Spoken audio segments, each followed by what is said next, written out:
e uma longevidade muito maior e uma vida, né, com muito mais possibilidade de exploração do mundo aí. A grande questão que eu sempre chamo muito a atenção é que sempre que se fala em intervenção para perda de peso, em primeiro lugar, nós temos que pensar se nós estamos intervindo para perder peso com um indivíduo obeso ou com um indivíduo sobrepesado. Isso já determina uma diferença enorme na abordagem nossa e nas propostas de treinamento e de exercício. Em segundo lugar, e aqui nós vamos falar e pensar a todo momento no indivíduo obeso. Pode ser o obeso grau 1, o obeso grau 2 ou o obeso grau 3 ou mórbido. O outro ponto em que tem que ser pensado em relação à proposta de treinamento para esses indivíduos é: ele é um obeso, seja qual for o nível de obesidade dele, mas ele é um obeso com história de movimento e de exercício ou ele é um obeso sem essa história? Ao longo da vida dele, desde a infância, ele praticou atividade ou exercício físico ou nunca praticou, nunca teve o menor nível de envolvimento com exercício? Isso também já determina uma diferença fundamental nas propostas de intervenção prática. E isso é algo que tem que ser pensado a todo momento. Senão nós vamos sempre achar que um único modelo, uma única proposta de treino e de exercício atende a todos os interesses e, acima de tudo, agrada a todos. Isso realmente não existe e, obviamente, não existe. Portanto, pensando nisso, é uma questão fundamental para a gente na intervenção com o indivíduo obeso, principalmente aquele com baixo nível de vínculo afetivo com o exercício, aquele que praticamente nunca se envolveu com atividade ou exercício desde a escola, nunca teve grande experiência com a prática do exercício. Uma coisa que nós temos que pensar muito é isso aqui, ó, o papel do repertório motor na aderência desse indivíduo aos programas de treino, voltados aí para perda de peso. Eu costumo sempre dizer para os alunos, em qualquer ambiente que seja, graduação ou pós-graduação, que, em primeiro lugar, o melhor programa de treinamento que vai existir para um indivíduo obeso é aquele em que ele fique no programa. Então, o melhor programa que existe é o que ele vai aderir. Depois disso, nós temos que pensar em todas as questões técnicas, científicas e do conhecimento construído cientificamente para a melhor intervenção, para que ele tenha, a partir daí, o melhor resultado, não de perda de peso, mas de melhora dos seus níveis de condicionamento físico ou de aptidão física, porque é isso que vai garantir com que ele mantenha esse peso perdido. Portanto, só existe uma possibilidade de você manter peso perdido por meio do exercício. É você estar aderido à prática, realizar o exercício sistematicamente e de maneira absolutamente espontânea. Isso não pode ser uma obrigação, isso não pode ser um fardo, uma cruz que ele tenha para carregar. Se essa for a relação dele com o exercício, ele vai parar muito em breve. E aí tudo que foi alcançado, tudo que foi conquistado, vai ter sido perdido. Essa possibilidade a gente tem que tentar reduzir ao mínimo, né? Então, vamos pensar justamente nisso, né? O que significa esse repertório motor e como a gente trabalha isso para garantir melhores níveis de aderência. E aí pensar o programa de uma forma mais técnica. Eu sempre chamo muita atenção em relação a isso porque discute-se muito, né, em termos de intensidade de treino, de exercícios que vão ser feitos, de metabolismo de gordura. Isso é um aspecto talvez o menor do todo. Por quê? Porque o que nós temos que garantir é condições desse indivíduo que não gosta de exercício ficar. E, a partir daí, extrair o melhor nível de benefício. Então, quando a gente pensa o paradigma do repertório motor na aderência, o primeiro ponto em que nós temos que pensar é isso. O que é repertório motor? Estamos falando no paradigma do repertório para garantir maior nível de aderência desse indivíduo à prática da atividade do exercício. Então, o que é isso? Repertório motor é isso aqui, é a quantidade de habilidades motoras que foram aprendidas pelo indivíduo ao longo da vida dele. Quer dizer, quantos movimentos ele tem aprendidos, incorporados, quantas habilidades motoras ele possui.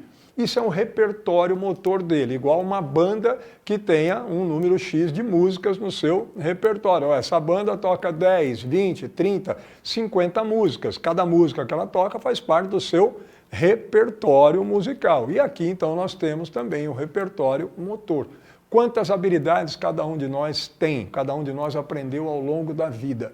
Esse é, portanto, o nosso repertório motor. Eu costumo sempre dizer uma coisa que é interessante, aí vale a pena inicialmente como reflexão para nós. Pense no seguinte, se você vai ao show de uma banda e ela tem 3 músicas no repertório dela, E é uma banda boa, tem, né, uma turma boa, o baterista é bom, o baixista é bom, o guitarrista, o cantor, né, o vocalista, todo mundo muito bom, mas ela tem 3 repertórios. Ela canta a primeira música, lindo, maravilhoso, todo mundo gostou. Toca a segunda música, muito legal. Toca a terceira música e de repente repete a primeira.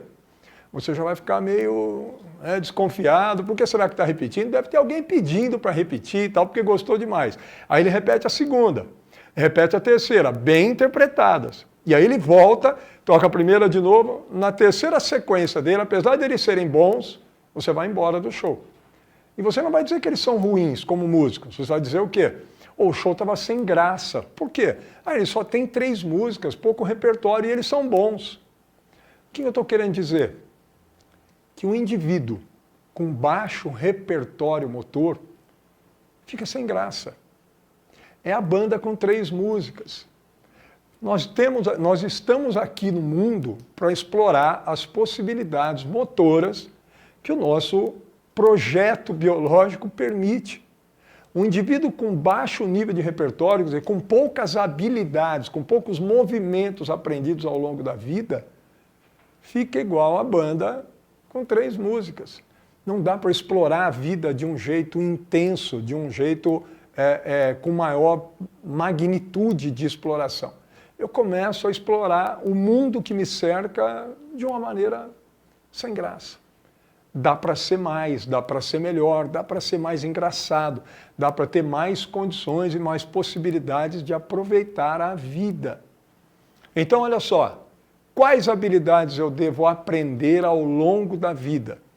Basicamente, nós temos 2 conjuntos de habilidades, as chamadas habilidades motoras, básicas ou fundamentais, e as específicas. Quais nos interessam do ponto de vista do repertório de cada um dos indivíduos? O que nos interessam são as habilidades motoras básicas ou fundamentais, que estão aqui. Quem são elas? Aquelas que fazem parte do nosso repertório motor, que é comum a todos para a gente resolver grande parte das nossas tarefas motoras cotidianas. Para quem fez aí o curso de Educação Física e tal, e lembra da disciplina de Crescimento e Desenvolvimento, essencialmente essas habilidades são divididas em 3 categorias. Habilidades motoras de locomoção, de estabilização e de manipulação. Eu vou trabalhar aqui com 2 dessas categorias. As habilidades motoras de locomoção e as de manipulação. E aqui estão elas. Isso aqui, gente, é movimento para a educação física. Então, educação física olha o movimento humano assim, ó. Isso significa as nossas habilidades motoras. Então, a gente tem movimento, a gente se movimenta para locomover, para manipular e para nos estabilizar. Quais são os movimentos ou as chamadas habilidades motoras de locomoção? Andar, correr, saltar, girar, rolar, trepar. Essas são as habilidades motoras de locomoção. Só lembrando que quando a gente fala em habilidades, na educação física, habilidade significa tudo aquilo que é aprendido ao longo da vida. E as habilidades motoras, então, os movimentos que nós aprendemos. Do mesmo jeito, tem as habilidades de manipulação. Arremessar, lançar, quicar, receber, rebater, chutar. Então, esse aqui é o nosso espectro de movimentos. É o que nós vamos aprender ao longo da vida. O que avança em relação a isso? As habilidades motoras específicas do esporte. Do voleibol tem a manchete, o toque, a cortada, o saque, o levantamento. O basquetebol tem o jump, tem o drible, tem o passe de peito, o passe picado. O futebol tem o domínio, o passe, o chute e tal.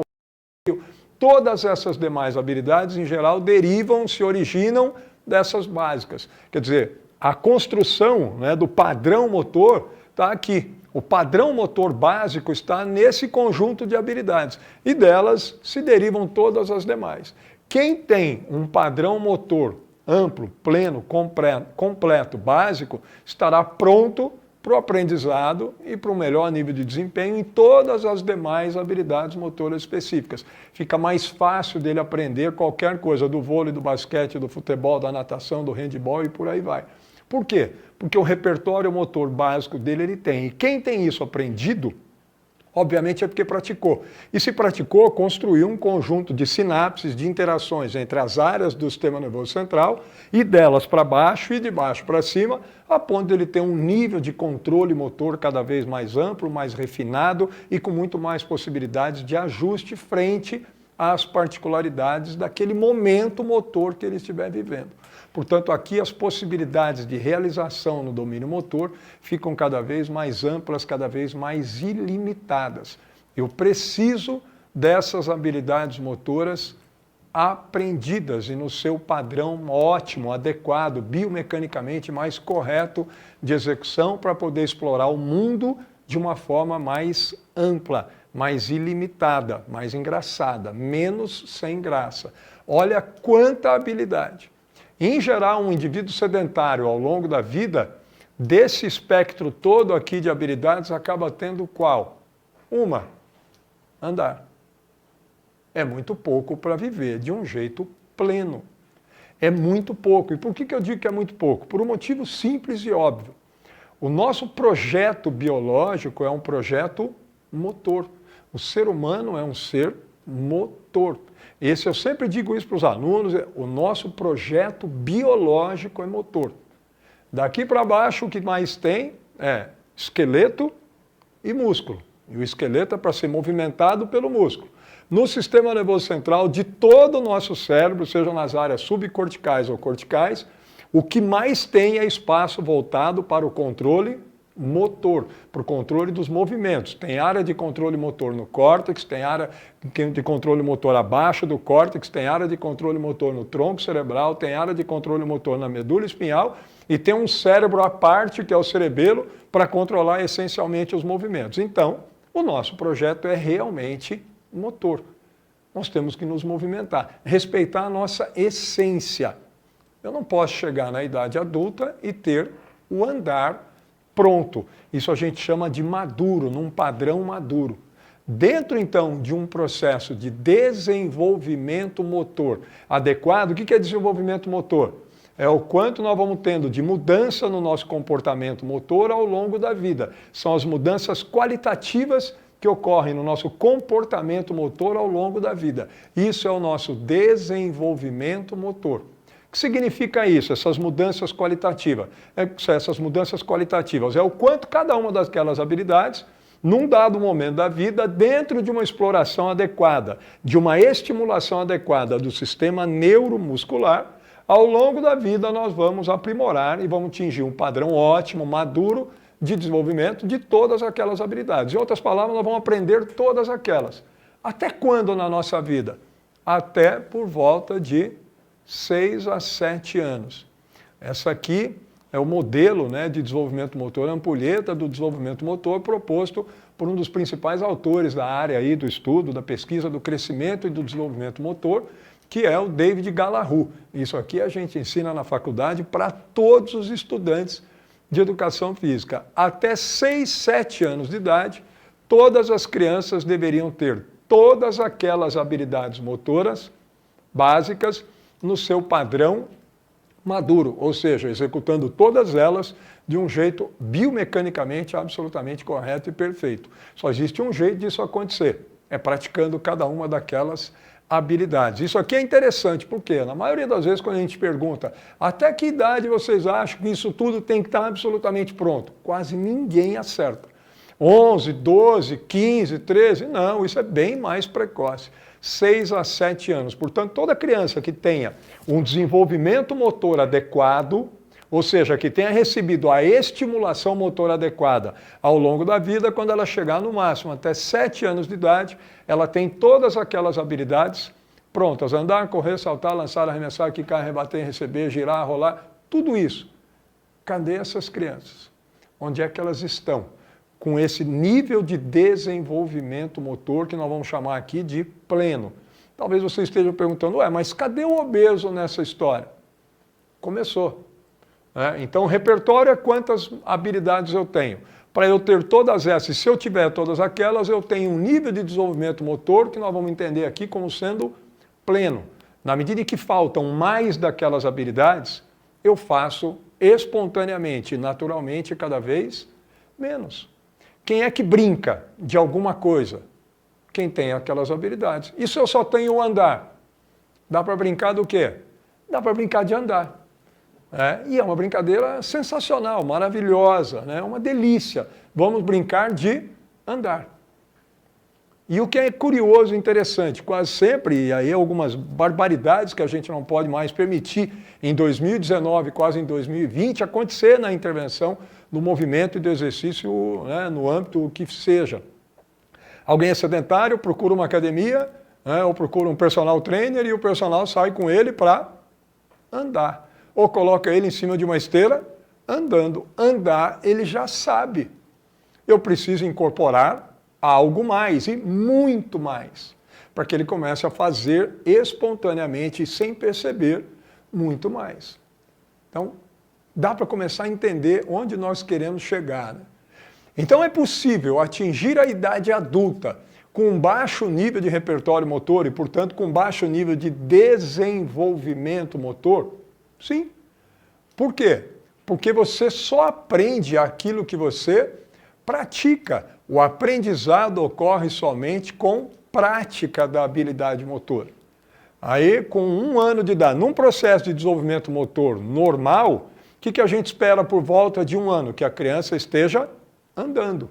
Se a criança não anda com 1 ano de idade, 1 ano e 2 meses, 1 ano e 3 meses, nós vamos dizer que tem alguma coisa errada com o seu desenvolvimento motor.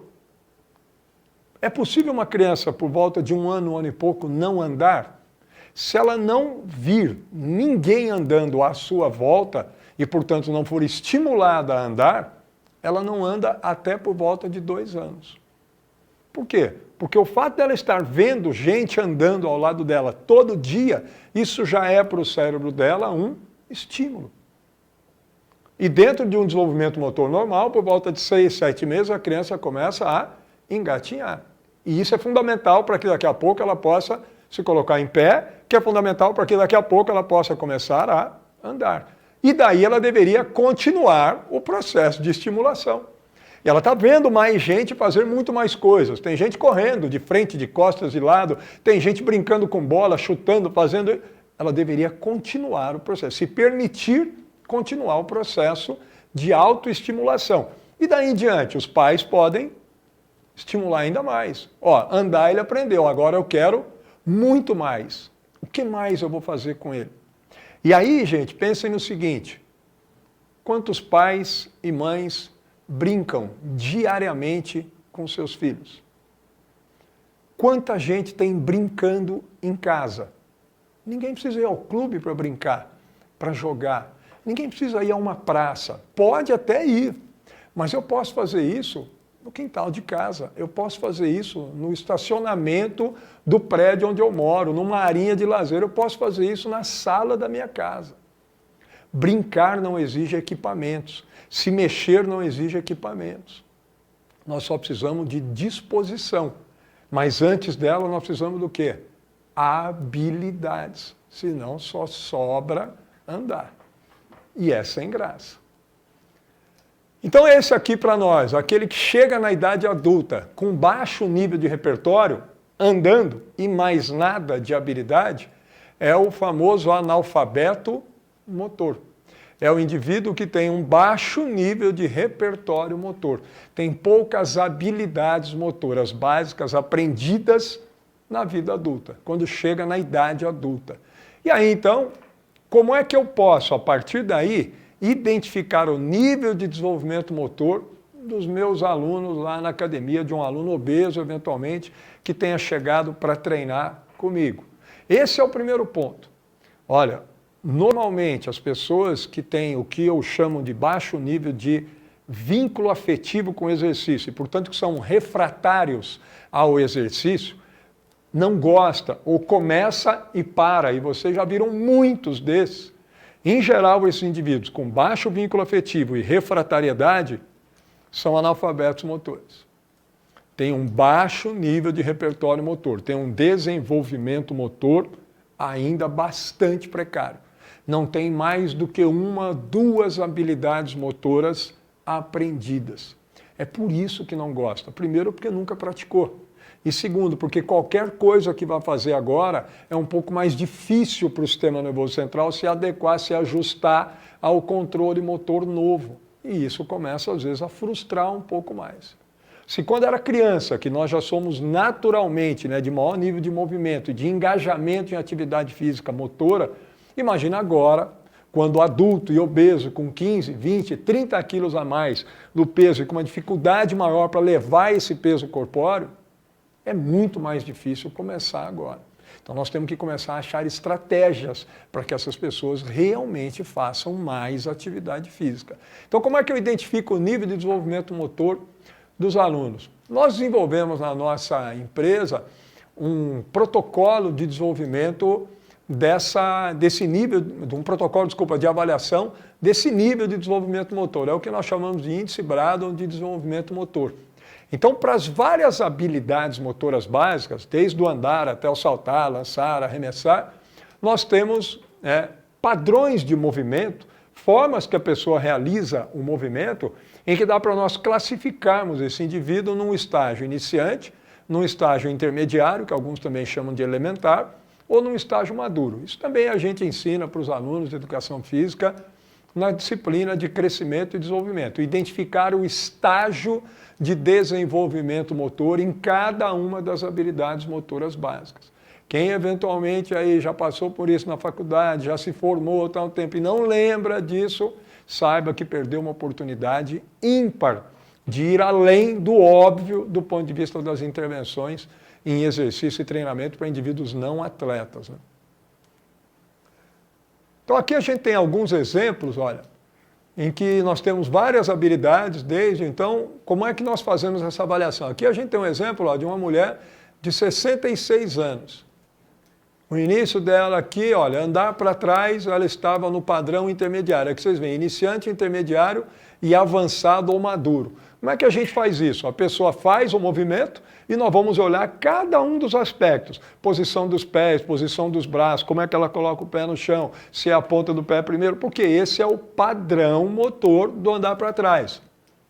Do arremessar, do lançar por cima, do lançar por baixo, pé contra a lateral na frente, o braço é projetado. Então tem vários detalhes. Se uma pessoa faz um lançamento por cima, por exemplo, assim, ó, ela solta o braço aqui, as pernas estão paralelas, o outro braço contrário no movimento. Isso aqui é o jeito que uma criança de 1 ano e meio, 2 anos, lança um objeto qualquer para o pai. Ó, lança aqui para mim, ela vai fazer isso.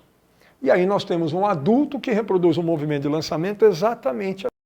Ou seja, ele lança como uma criança de 2 anos. E aí a gente pergunta, por que ele lança desse jeito? O lançar dele é um lançar que tem um padrão o quê? Iniciante. O que significa isso? Que ele nunca lançou na vida.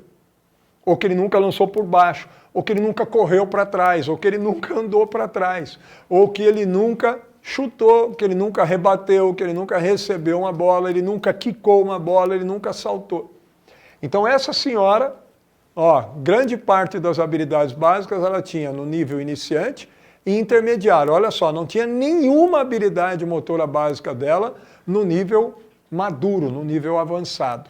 Significa que ela não havia feito grande coisa de prática ao longo da vida. Essas que estão no nível intermediário, ela já praticou, mas praticou lá atrás na vida por um tempo insuficiente, não atingiu o padrão maduro.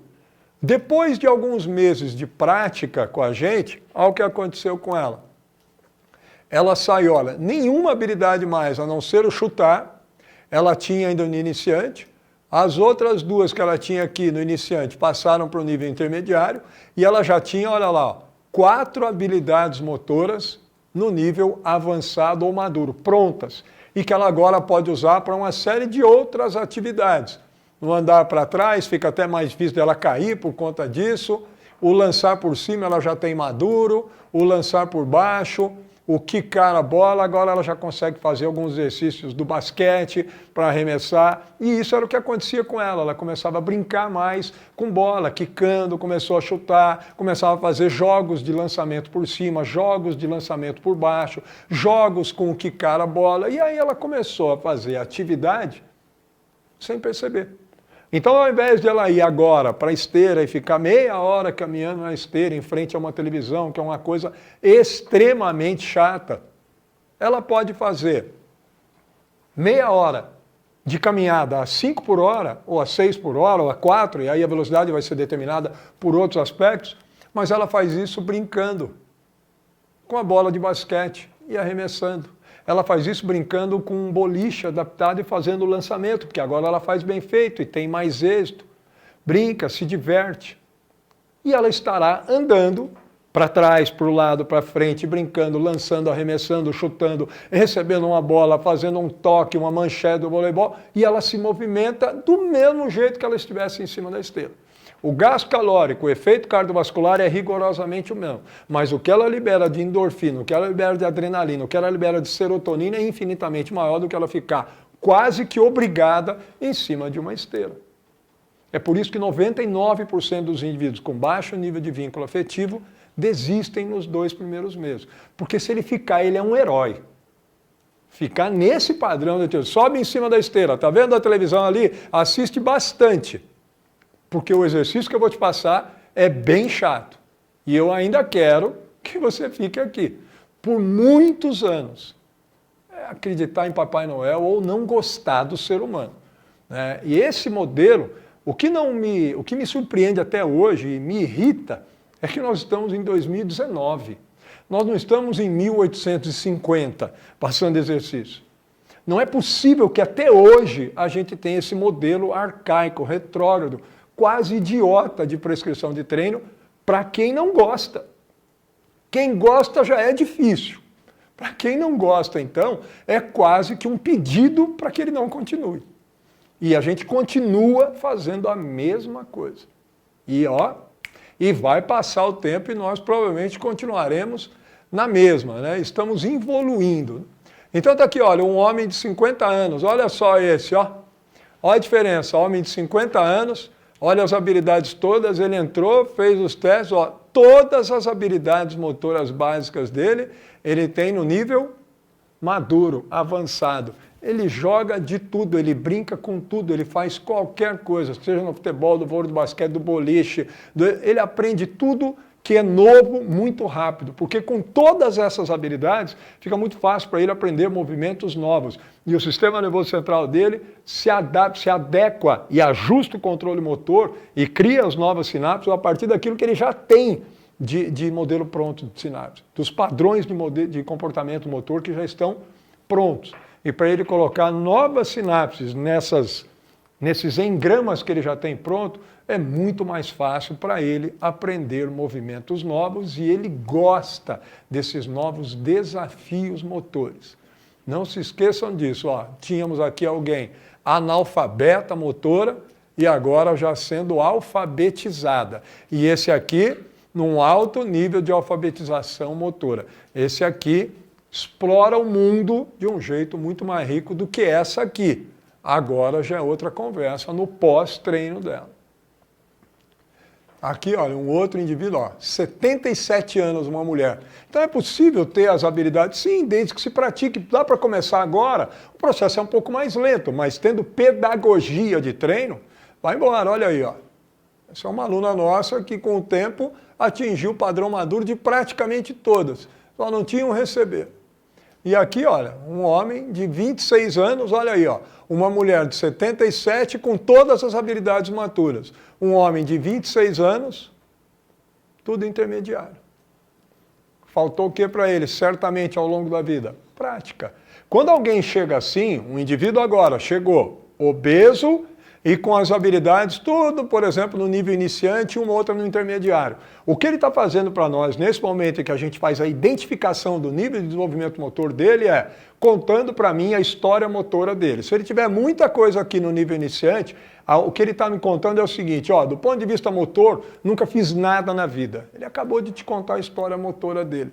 Eu preciso colocar tudo isso num nível maduro, avançado, para que ele comece a explorar o mundo e a se relacionar com o exercício de um jeito muito mais natural, muito mais espontâneo e, acima de tudo, muito mais prazeroso. Porque se ele estiver indo lá todo dia, falando, eu tenho que ir lá para a academia, eu tenho que fazer esse exercício, eu tenho que fazer a minha caminhada ou corrida para eu emagrecer, eu tenho que, é sinônimo de eu vou desistir, eu vou abandonar, eu tenho que fazer. Ele tem que vir e dizer assim, ó, eu quero ir lá treinar, eu quero ir até lá fazer exercício. Enquanto ele for fazer exercício com o verbo eu tenho que, esqueçam, ele tem prazo de validade na academia, né? Acontece com quase todo mundo, infelizmente, desses que não têm vínculo afetivo. Olha, esse menino aqui é um exemplo de outro, ó, 11 anos de idade. Olha como é que ele chegou para a gente.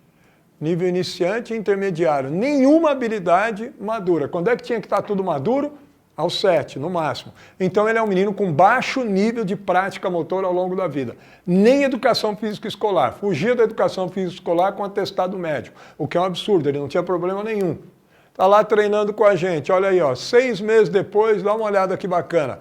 Todas as habilidades motoras dele, com exceção do chutar, no nível maduro. Esse menino aqui, os pais disseram para a gente isso, falou, ó, o que vocês fizeram com o menino foi uma revolução. Ele não saía de casa, lá no condomínio a gente mora, praticamente não saía com os amiguinhos, não sei o quê.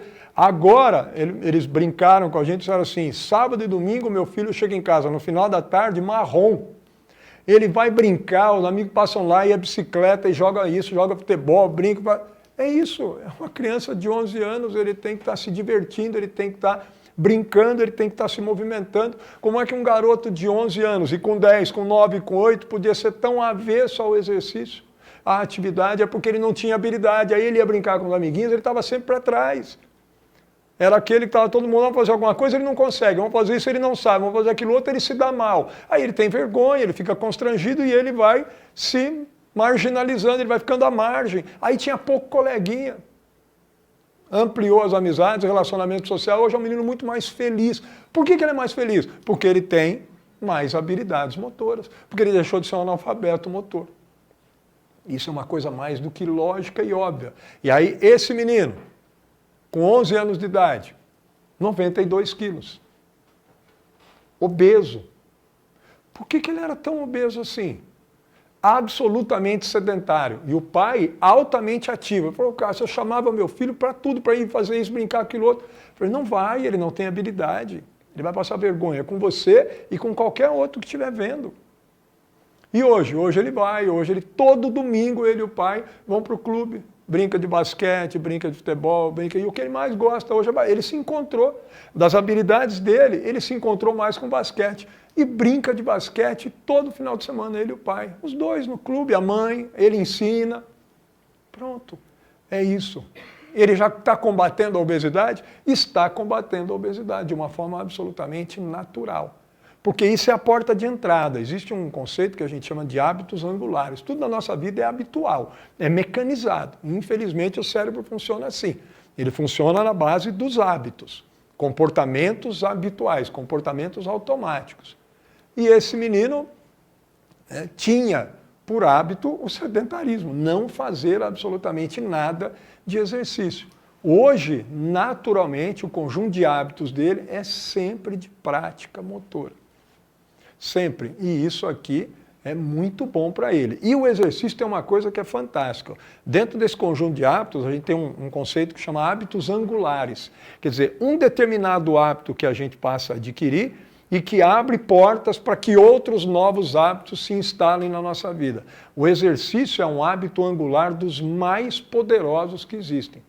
Ele abre portas e caminhos para novos hábitos relacionados à saúde. Aí muda alguma coisa na alimentação, muda mais isso, muda não sei o quê, e você começa a partir daí a emagrecer mais e a manter o peso perdido, que é o mais importante de tudo. Emagrecer não interessa, o que interessa é manter-se magro para o resto da vida. Dietas malucas e tal, isso, nada disso presta, nada disso serve. A hora que volta a comer normal, ganha o peso tudo de novo e com um quadro clínico muito pior do que antes. Então isso não se faz. A hora que você alfabetiza alguém do ponto de vista motor, esse indivíduo se torna espontaneamente ativo. Ninguém precisa forçar a barra para ele fazer atividade física.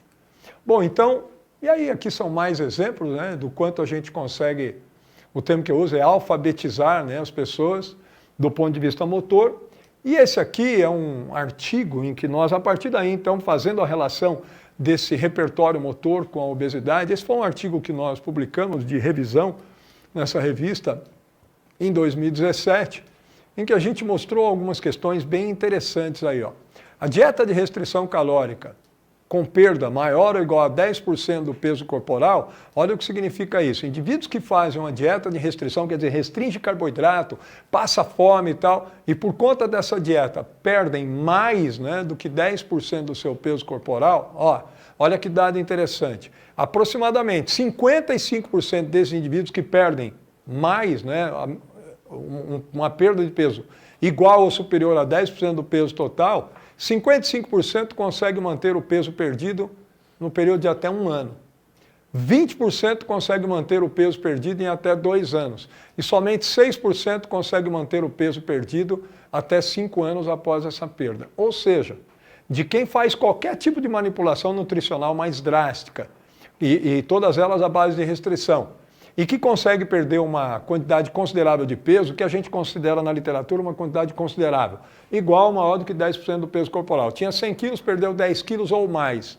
Somente 6% daqui a 5 anos estarão com esse peso. Ou seja, ninguém. O que significa dizer que o caminho não é esse. Por quê? Porque essas pessoas mudam radicalmente um hábito e ele não se consolida. E elas continuam depois, voltam a comer, mas elas são inativas. Elas continuam com todo o conjunto de comportamentos habituais que levou para a obesidade. Se esses comportamentos foram os que levaram para a obesidade, eles não podem estar presentes na vida nunca mais. Mas ela também tem baixíssimo nível de vínculo afetivo com a atividade física. Portanto, ela não vai realizar. E aqui alguns pontos interessantes. Olha, a dieta de restrição calórica, num período de 8 semanas, depois mais 44 semanas de manutenção do peso, olha só que interessante. Indivíduos perderam aqui de 93 quilos, baixaram para 83, e depois das 44 semanas de manutenção do peso, já recuperaram o peso que tinha sido perdido com dieta de 8 semanas, caiu de 93 para 83 quilos, perderam praticamente 10 quilos. 44 semanas depois que saíram da dieta, e agora qual era a ideia? Manter o peso perdido, já começaram a recuperar. Em 44 semanas já estavam recuperando o peso. A taxa metabólica de repouso desses indivíduos ficou reduzida, ficou abaixo do que era antes do período de dieta por até 44 semanas. O que significa isso? Que se a taxa metabólica está mais baixa, significa que o metabolismo basal deles está mais baixo. Se o metabolismo basal está mais baixo, a quantidade de energia e de caloria que ele gasta no dia para ficar vivo é menor. O organismo se ajustou inteligentemente. Eu restringi a caloria dele por um período considerável de tempo e ele inteligentemente baixou o metabolismo para quê? Para se prevenir. Aí eu volto a ingerir alimento normal, sair da dieta, o metabolismo está mais baixo, eu ganho peso muito mais rapidamente, com muito menos ingestão de alimento. Na próxima que eu tentar reduzir ainda mais o meu peso, eu vou precisar fazer uma dieta muito mais restritiva. Isso me parece meio absurdo, mas é um comportamento padrão, vírgula, e eu insisto nisso. Em 2019, nós não estamos em 1850, nós estamos em 2019. Olha esse aqui, esse estudo de 2012. 30 semanas de restrição calórica severa, os indivíduos tiveram perda de 30% do peso corporal. Dessa perda toda, 17% foi de massa livre de gordura, ou seja, massa muscular. É muita perda de músculo. Eu não posso perder. Quem quer emagrecer, quer perder o quê? Gordura. Ele se deu ao luxo de perder massa muscular. E a taxa metabólica de repouso com maior redução proporcional ao peso e à massa livre de gordura. Ou seja, quem mais perdeu massa livre de gordura ou quem mais perdeu massa muscular foram aqueles que tiveram maior redução da taxa metabólica de repouso. E, portanto, vão ser os que terão mais dificuldade para quê? Para manter esse peso perdido e os que vão ganhar mais peso tão logo a dieta seja interrompida. E aqui nesse trabalho nosso de revisão, a gente viu muita coisa interessante, está lá publicado naquele artigo. A atividade física, o exercício físico regular, então o que o indivíduo agora pode pensar, e esse é o ponto mais importante, manutenção do peso. Perder peso é uma coisa. O êxito em qualquer intervenção vai ser determinado pelo peso mantido e não pelo peso perdido. Perdeu, e agora? Quantos anos e o quanto eu consigo manter isso? Quem conseguir ficar 10, 15, 20, para o resto da vida com esse peso, é quem teve êxito na sua intervenção para a perda de peso. Então a intervenção já deveria ter uma denominação diferente, é qualquer que fosse ela, intervenção para perda e manutenção de peso. Não interessa a intervenção de perda de peso. O que me interessa é manter o peso perdido. Quantas pessoas com mais de 30 anos têm o mesmo peso e hoje estejam com 40, 45, quantas têm o mesmo peso dos 25 anos de idade? É raríssimo ver isso. Com 40 anos, quantos estão com o peso que tinham aos 25? Com 45, quantos estão com o peso que tinham entre 25 e 30? Não é tão difícil isso, mas tem que controlar uma série de fatores que levam à obesidade. Um deles é a prática da atividade. Olha que bacana. A atividade física e o exercício físico regular, então a estratégia, né, está presente em 90% dos casos de sucesso de manutenção do peso em longo prazo. Então, em vários estudos de indivíduos que fizeram uma dieta qualquer, uma reeducação alimentar, e a partir daí, passados 5 anos, 10 anos, estavam ainda com aquele peso perdido, aquele 6%, ou seja, ninguém que consegue manter o peso perdido. Em quem mantém o peso perdido, 90% desses indivíduos têm a atividade ou exercício incorporado à sua rotina diária. Não são 2 dias por semana e nem 3, é todo dia, no mínimo 5 a 6 dias por semana. Isso é a lógica desse pessoal que tem o êxito na manutenção do peso. O exercício faz parte da vida deles, não é forçado. Ninguém está indo lá obrigado. Ninguém faz uma coisa por 5, 6 dias por semana, por 10 anos, sendo obrigado. Malemar, a gente faz isso com o trabalho, né? Ele vai acabar saindo do trabalho ou vão sair com ele, né? Porque ele faz mal feito se ele está sendo obrigado àquilo. Olha só o que nós encontramos aqui que está naquele trabalho nosso. Associações inversamente proporcionais entre desenvolvimento motor, o DM aqui é desenvolvimento motor, e IMC ou percentual de gordura. O que significa isso? Quanto maior o nível de desenvolvimento motor do indivíduo, menor o IMC e menor o percentual de gordura. E o inverso é verdadeiro. Quanto menor o nível de desenvolvimento motor, ou seja, quanto maior o indivíduo é, quanto mais analfabeto motor esse indivíduo é, em geral, tem maior IMC e maior percentual de gordura. Então isso mostra claramente que quem tem maior nível de desenvolvimento motor se movimenta mais espontaneamente, faz muito mais atividade física espontânea em qualquer lugar, e para ele não existe limitação, e para esse indivíduo com alto nível de repertório, não existe um problema que eu sempre costumo chamar muito a atenção, que a nossa área, infelizmente, da educação física está errando demais com isso, que é entender a atividade física ou exercício de uma forma absolutamente artificial. A pessoa está obesa, por exemplo, ela diz assim, eu estou obeso, estou precisando emagrecer, tenho que procurar uma academia. Não, você tem que se mexer. Não tem que procurar uma academia. Quem falou que a academia que emagrece? O que emagrece é a reeducação alimentar e o que depois vai manter o peso perdido é, dentre outras estratégias, a presença cotidiana da atividade física na vida. O que engorda e emagrece, gente, não é sedentarismo ou atividade física.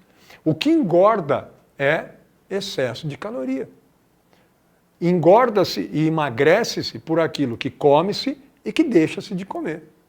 O exercício não é para emagrecer. O exercício é para garantir condicionamento físico, aptidão física. Exercício é para melhorar a força, a resistência, velocidade, flexibilidade e para colocar novas habilidades.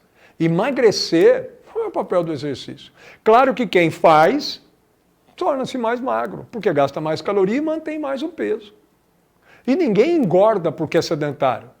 Engorda porque está com uma alimentação inadequada para aquilo que ele faz.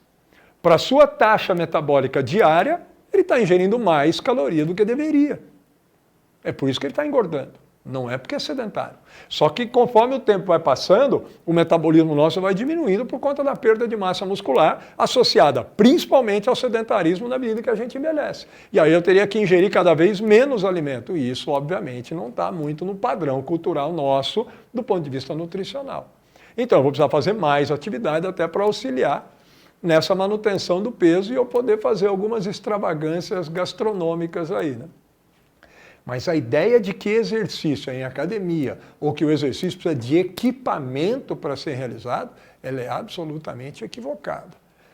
A associação inversa entre desenvolvimento motor e nível de atividade física diária, os indivíduos que fazem menos atividade física diária são, em geral, os que têm menor nível de desenvolvimento motor. É uma coisa óbvia, porque se eu sou um analfabeto motor, é o que a gente brincou no começo, só sobra o que para mim? Andar. Andar, eu vou ter que sair aqui andando ou subir numa esteira e ficar andando, e é chato.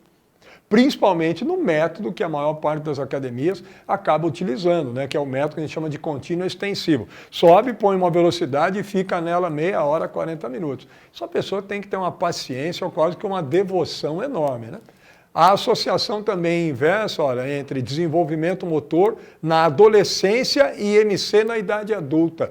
Alguns estudos têm mostrado isso. Adolescentes que têm o menor nível de desenvolvimento motor, faz aqueles estudos longitudinais, né, de coorte, acompanha por 30 anos esses indivíduos que foram avaliados no nível de desenvolvimento motor lá, quando tinham 12, 13, 14, 15, 16 anos de idade, acompanha essa turma 30 anos depois, quem mais desenvolveu obesidade? Aqueles grupos que tinham menor nível de desenvolvimento motor na adolescência. Por quê? Porque vão ser os adultos menos ativos e que não vão ter nem o exercício para estabelecer hábitos mais saudáveis de vida, para mexer com os demais hábitos relacionados à saúde. Então essas associações aqui mostram claramente para nós que o paradigma do desenvolvimento motor é fundamental para a gente conseguir controlar mais o peso, evitar engorda e depois que eventualmente emagrece, manter esse peso perdido, né?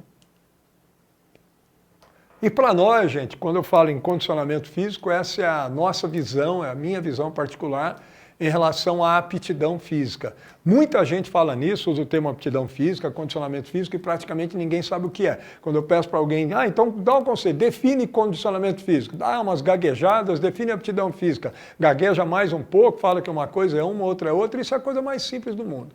Aptidão física significa estar apto para realizar tarefas físicas ou tarefas motoras. Os indivíduos que estão mais aptos realizam um contingente maior de tarefas. Como é que eu torno alguém mais apto para realizar um conjunto maior de tarefas físicas? E olha, aptidão é a mesma coisa que condicionamento físico, tá? Condicionamento físico é ter condição de realizar um conjunto maior de tarefas motoras. Alguns livros acabam colocando umas definições que eu não sei nem de onde a pessoa tirou aquilo. Às vezes só está com um pouco de alucinação aí para diferenciar, né, a aptidão de condicionamento físico. Então, a aptidão física é estar apto para realizar um conjunto maior de tarefas motoras. Como é que eu torno o indivíduo mais apto?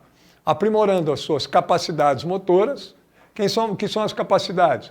Conjunto de traços, de características geneticamente determinadas. Quando essas características genéticas interferem com o nosso desempenho no domínio motor, são as capacidades motoras, que podem ser condicionantes ou coordenativas. Condicionantes, aquelas que são determinadas por interações no sistema músculo-esquelético. Força, resistência, velocidade e flexibilidade.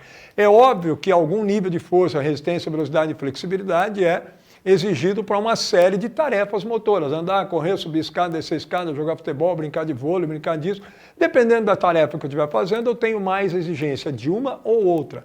O outro contingente são as capacidades motoras coordenativas, são todas aquelas características relacionadas a como o meu sistema nervoso central comanda e controla os movimentos, comanda e controla os músculos esqueléticos. Daqui nascem as capacidades coordenativas, são entre 15 e 20, dependendo da corrente teórica de cada um.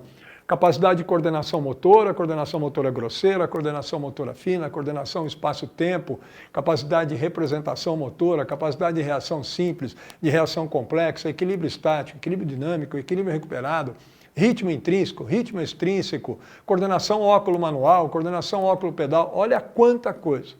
Dessas capacidades coordenativas é que nascem os nossos movimentos. É daqui que vem a condição, a capacidade que nós temos de controlar os músculos e, portanto, de aprender e de melhorar o desempenho em habilidades.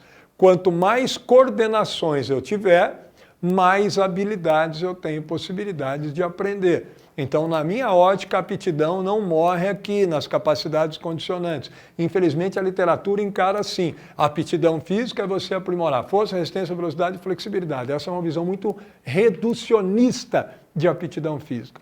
Eu entendo a aptidão de uma forma muito mais expandida. Então isso aqui é o que eu chamo de visão ampliada, expandida de aptidão física.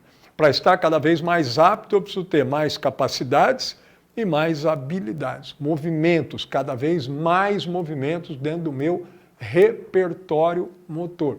Então é assim que a gente tem que pensar em tornar o nosso aluno obeso mais apto fisicamente. Confere para ele mais capacidades condicionantes, muitas coordenações, porque ele é absolutamente descoordenado. Por quê? Porque só tem uma forma de você aprimorar as capacidades coordenativas. É praticando os movimentos e estabelecendo a partir daí novas conexões sinápticas. Isso faz parte do desenvolvimento do sistema neuromúsculo-esquelético. E na medida em que você faz isso, você abre o caminho para as habilidades motoras serem aprendidas e aprimoradas.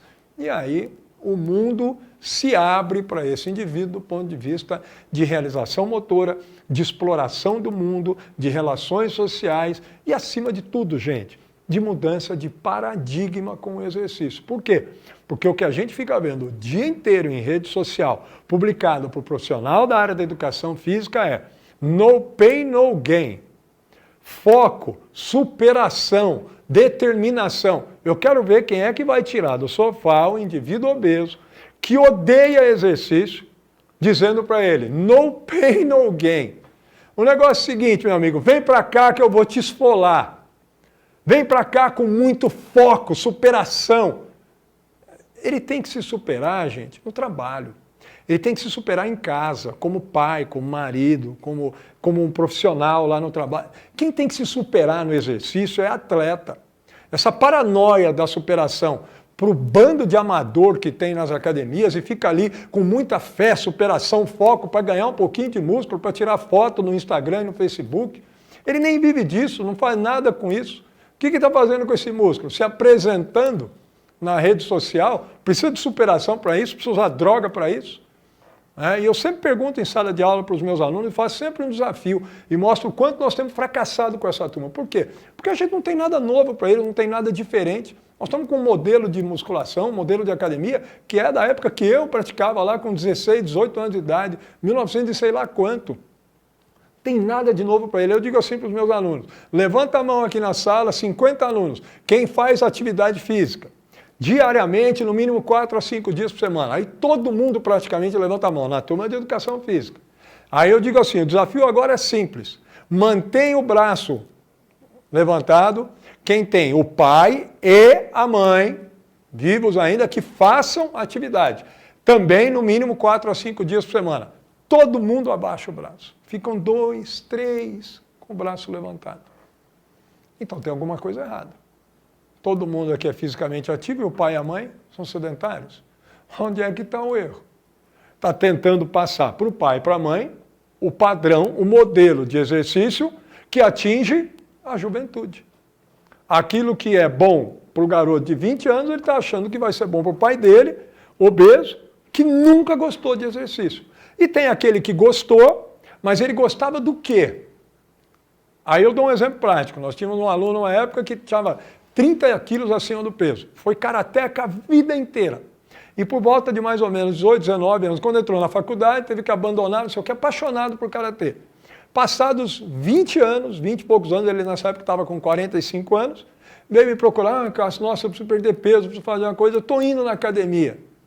Mas, cara, está difícil lá e tal. Mas por quê? Eu falei, olha, o que você faz? Ele falou, eu vou lá, faço musculação, 3 de 15, faz o trabalhinho na esteira. Eu falei, mas o que você gosta? Ele falou, não, a minha vida inteira eu fui karateca. Fui, disputei jogos, disputei campeonato isso. Eu falei, mas então você tem que fazer karatê, que os horários e tal. Eu falei, não, fazer karatê na academia. Como? Bota o karatê está nele. As habilidades do karatê ele tem, é óbvio, a habilidade uma vez aprendida não esquece nunca mais, gente. É igual a historinha de andar de bicicleta.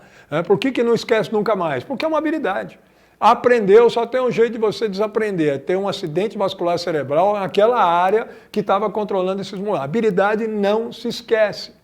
Capacidade se perde, força, resistência se perde. A habilidade não. Aprendeu, acabou, é para o resto da vida. Então ele tem todos os golpes. E se ele ficar fazendo coisas que têm a ver com karatê, o olho dele brilha. Agora, ele falou, Cássio, esse negócio na esteira, eu não gosto. Ele gosta do quê? de karatê. E a turma na academia conseguiu tirar o barato dele, porque colocava ele para fazer 3 de 15 e esteira. E nunca, eu perguntei para ele assim, mas nenhum professor te perguntou o que você já fez na vida? Não, isso é uma falta de respeito enorme. Já tem um modelo pronto para todo mundo, queiram ou não. Parece até que esse é o único jeito de se fazer alguma coisa dentro de academia. E é. Volto a insistir, e nós estamos em 2019. Eu não sei de qual século, né? Mas é 2019. Não sei de qual momento da nossa vida, mas parece que estamos em 2019. Muito bem, gente, então é isso. A questão é essa aqui, ó. As pessoas precisam de aptidão para fazer cada vez mais, espontaneamente. Qual o motivo para esse indivíduo obeso, sedentário, manter a prática motora por toda a vida? Por que alguém vai lá na academia? 99% de quem vai lá vai para a finalidade estética, está ali construindo o corpo, construindo o músculo, secando, ficando bonito e tal, está ótimo. Esse é um motivo. Achou o motivo? Motivação é o que precisa para que eu fique ou não. Para que eu faça uma coisa ou para que eu faça outra. O que determina aquilo que eu vou fazer e deixar de fazer é a motivação. O que é motivação? Ter motivos para fazer alguma coisa. Se você tirar os espelhos da academia, vai todo mundo embora. Porque o motivo é aquela hipertrofia aguda, transitória. Agora, por que o seu pai não está indo lá? O seu tio, o seu avô? E estão obesos e precisando fazer alguma coisa. Por que eles não estão indo lá? Talvez, e é óbvio, o motivo dele não seja aquele. Pedir para ele ir na academia, porque está com barriga, ou precisa melhorar isso, ou está feio isso, está feio aquilo outro, você tem que se mexer, você tem... Não. Pensa em novos motivos. Novos motivos significa o profissional, o ambiente, o local, criar novos motivos para que eles venham. Que novos motivos são? Novos motivos implica novos modelos para novos públicos. O que existe hoje, que é o que existia em 1980, quando as academias chegaram no Brasil, e que 99% dos profissionais que atuam lá dentro estavam nascendo, ou a hora que vieram para o mundo, isso já existia, eles começaram a praticar, e eles ficam, mesmo tendo feito faculdade, ficam reproduzindo os velhos modelos. Quem é que vai oferecer alguma coisa nova? E não acreditem que o que aconteceu nos últimos 10 anos aí foi alguma coisa nova, não. É o mais do mesmo. Por quê? É o mesmo público. 5% da população brasileira frequenta clínicas e academias. Em 1988, 90 era 4%. 5% não é ninguém. Portanto, continuamos trabalhando para as exceções.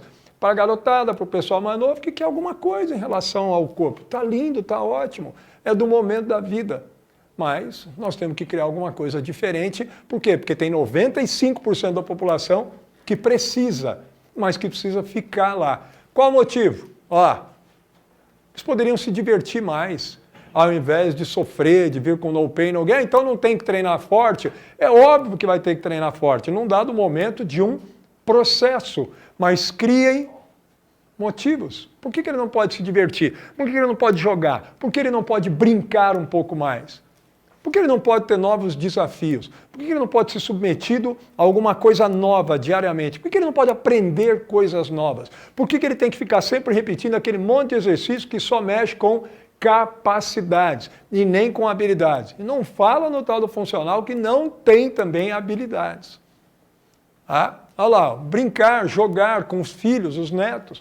Por que ele não pode brincar? Por que ele não pode jogar? Por que ele não pode aprender aqui alguma coisa que ele transfira para lá? E que ele faça em casa, que ele faça na frente de casa, que ele faça no quintal de casa, junto com a família. Isso aqui é o ideal.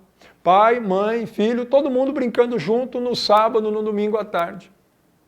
Se desafiando, jogando, brincando, e no sábado o pai ganhou o joguinho de basquete de 21 com uma cestinha no fundo de casa, um espaço de 3x3, e daí? Ele ganhou do filho e o filho, a hora que acaba, ele fala, mas amanhã eu quero revanche. Ótimo! Mas onde é que ele aprende mais? Ele aprende num ambiente de prática, com um profissional. E que podem ser centenas e milhares de ambientes. E nós estamos até hoje preocupados com peitoral, com bíceps, com isso, e esse aluno obeso sendo simplesmente marginalizado. O obeso, o idoso, o diabético, ou seja, qualquer pessoa que não tenha entre 15 e 25 anos de idade e que não queira o corpo do momento. Todos esses estão fora do mundo de academias e clínicas.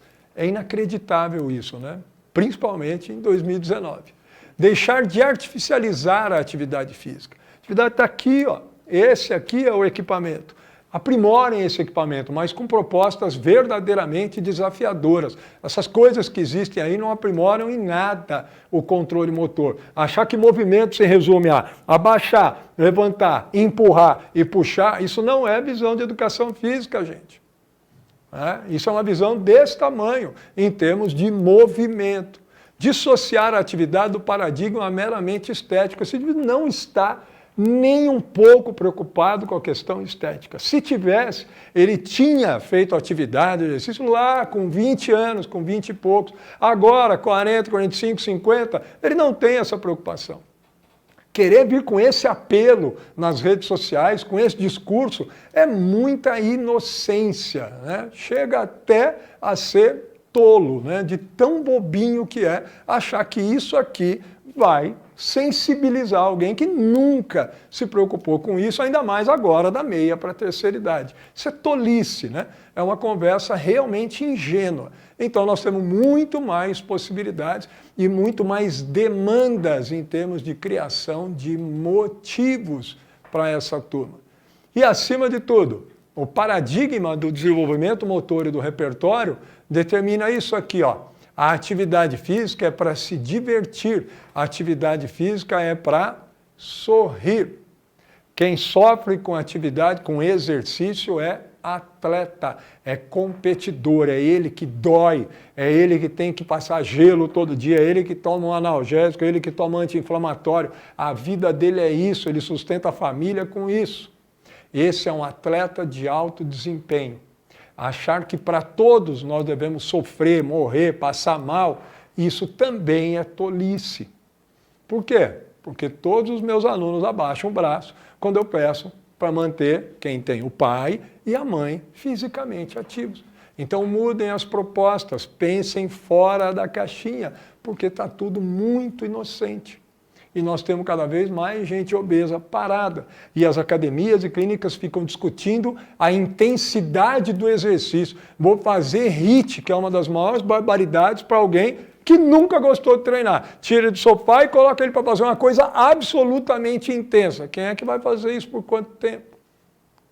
Então, tudo é muito inocente. Nós precisamos expandir um pouquinho, né? Abrir a nossa mente para depois abrir a mente dos alunos e dos indivíduos obesos para que eles, a partir daí, incorporem o exercício à sua vida, né? Então, isso aqui são algumas das nossas redes aí com a empresa e aqui a gente está, né, com a FATESA, né, podendo aproveitar esse momento aí para falar, né, dessas possibilidades de exercício. O recado, gente, no geral, era esse. Eu espero que tenha valido a pena aí para quem conseguiu acompanhar. Eu espero que eu tenha conseguido mostrar para vocês uma perspectiva nova e uma demanda nova, né, em relação no que diz respeito, né, à relação exercício e obesidade. Não é perder 2, 3 quilos, não. Nós estamos falando realmente de intervenção em indivíduos obesos que precisam de um olhar com um pouco mais de abrangência e de expansão também da nossa parte, né? Muito obrigado para quem nos assistiu até esse momento. O professor Cássio está à disposição aí. Eu tenho uma pergunta. Vamos lá, Thiago, vamos lá. Professor, esse paradigma, você falou sobre uma renovação do paradigma, sobre o desenvolvimento motor, ele passa também, acho que tem muito profissional assistindo a gente agora, esse paradigma passa também por uma nova visão do profissional em relação ao exercício e como ele pode se enxergar em relação ao seu novo modelo de implantação desse paradigma? Sem dúvida. A primeira grande mudança, né, para que esse seja um novo paradigma na intervenção com o obeso, a primeira grande mudança necessária é o profissional. O profissional que conduz o processo de treino, em primeiro lugar, entender mais sobre isso aqui, sobre repertório.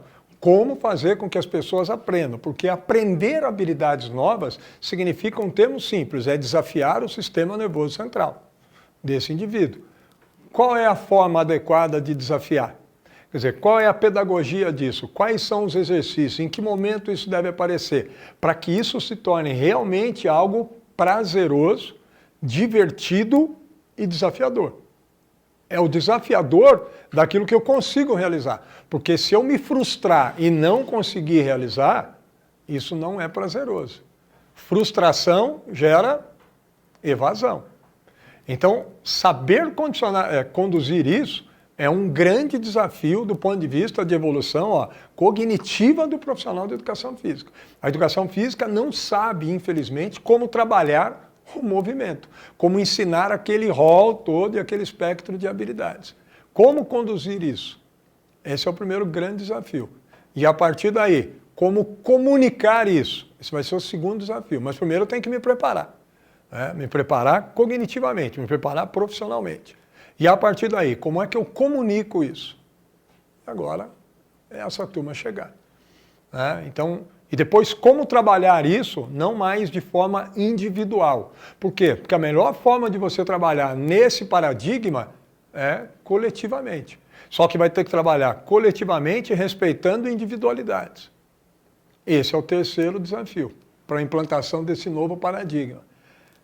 Quem quer crescer cognitivamente? Isso aqui implica numa infinidade de novos estudos que não estão na pauta. E esse é o grande problema. Porque o que a nossa área em academia quer estudar suplemento, quer estudar droga, quer estudar a cinesiologia do movimento, achando que é esse o grande desafio e o grande conhecimento que se precisa. E entendam sempre isso. Estamos estudando coisas para contemplar o interesse de 5% da população. É inacreditável. Quer dizer, começa a ser quase que uma preocupação pequena, para não dizer mesquinha. Não é possível que a gente não olhe para 95% da população. Então são três grandes desafios. A preparação intelectual, cognitiva disso, depois a comunicação e depois a adequação pedagógica.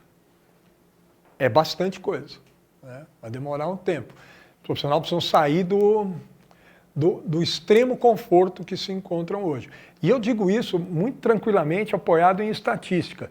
Por que eu digo que está muito confortável e absolutamente estático o ambiente, o meio? Porque desde a década de 80, que as academias chegaram no Brasil, nós temos o mesmo contingente populacional praticando. Nós não mudamos. E o que é pior, nós fracassamos. Porque se nós só conseguimos chegar em 5% da população em 40 anos, então nada de novo aconteceu também. Faz 40 anos que nós temos a mesma coisa. E o que apareceu é o mais do mesmo. E para os mesmos. Tem que crescer logo, tem que evoluir logo. Eu tenho percebido que essas novas modalidades de exercício que estão aparecendo, o pessoal com exercício funcional, até o crossfit, mas tem casos e casos, tem academias boas de crossfit e outras nem tanto. Mas eu percebo que o pessoal se fideliza mais nesse tipo de exercício. Seria por causa dessas novas abordagens, eles saem do padrão? O problema é que esse é o mais do mesmo. O funcional que chegou e não tem nada de nada assim, de mais, de excepcional. Por que tem um pouquinho, e é aparente isso. Precisaria de mais estudos até para mostrar essa fidelização. Mas o que é isso? Eram as pessoas que já faziam e que cansaram daquilo. E elas migraram para essa novidade. Vai aparecer outra e elas vão para aquela. Elas estão assim, migrando. Por quê? Porque é tudo sempre a mesma coisa. O funcional é sempre a mesma coisa. Muita gente vai ficar brava agora aí, achando que funcional é a revolução do... Não é nada, não é nada. Não trouxe nada de novo. Verdadeiramente novo. Por quê? O público não se renovou. É mais do mesmo. Eu não estou dizendo que é ruim, ou que eu não estou nem fazendo julgamento de qualidade de proposta. Eu estou dizendo só que não abriu, que não revolucionou. Quando não revoluciona, é porque é a mesma coisa. E as pessoas que vão fazendo isso, elas saíram da musculação tradicional e vieram para isso. Muitos saíram da musculação tradicional e vieram para o crossfit. Mas é o mesmo público. Você não teve um contingente populacional que fala assim, eu nunca fiz nada antes, e agora que apareceu isso, eu vou começar. Isso não tem. foi criado tudo isso para o mesmo público. Sabe o que acontece? São os mesmos motivos, sempre. E o discurso é sempre o mesmo, meramente estético. O funcional é aquela embalagem um pouquinho diferente que quando você abre é a mesma coisa. E as pessoas fica a mesma coisa. Então o público não abriu muito não, infelizmente. Nada disso explora a aptidão na sua plenitude. Todos eles se concentram onde? Naquelas capacidades condicionais. É força, resistência, flexibilidade. Força, resistência, flexibilidade. Força, resistência, flexibilidade. Mesmo um funcional que veio com um discurso, né, lindo e tal, impressionou um monte de gente, mas não tem nada por quê? Não mexe com habilidade nenhuma. Correr, saltar, lançar, arremessar, quicar, receber, girar, rolar, abaixar, levantar, empurrar, puxar. Muita gente vai ficar brava aí comigo. Funcional não é só isso. Eu não estou dizendo que ele é só isso. O que eu estou dizendo é que ele não explora a plenitude das habilidades. E isso não tem jeito. Você tem que abrir o ambiente. A maior parte daquelas habilidades são habilidades que nós chamamos de abertas. Elas precisam do cenário em constante mudança. Isso você precisa de bola, você precisa de gente, você precisa de jogo. Isso o funcional não consegue. A proposta não é essa. Volto a insistir, eu não estou julgando qualidade, bom ou ruim. O que eu estou dizendo é que não abre do jeito que precisa. E prova disso, esse contingente populacional, obeso, idoso, diabético, continua não fazendo nada em academia e clínica. Continua em 70%, quase 80% dos diabéticos no Brasil e no mundo são sedentários.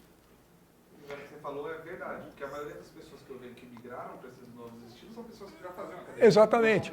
20% é fisicamente ativo e dos idosos. 90% desses faz caminhada.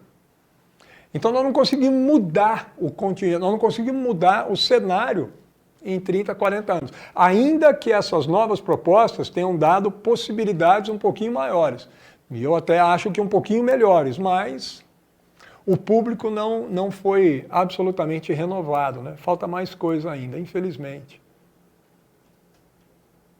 Bom, pessoal, nós queremos agradecer a todos vocês que nos assistiram até o momento.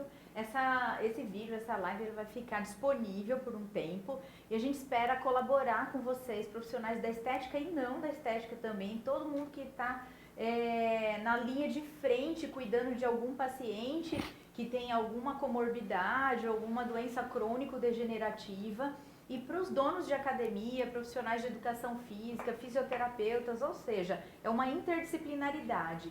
A gente teve como objetivo fazer vocês pensarem em como motivar mais essa população, como fazer a sua prática diferente, e você que talvez seja paciente que está nos assistindo, a buscar a cobrar isso do profissional que te acompanha para que você tenha êxito na sua prática de atividade física. Eu quero agradecer agora ao professor Cássio por ter contribuído e colaborado com o nosso conhecimento e a gente espera vocês na próxima live. Obrigada pela atenção, pessoal. Tchau.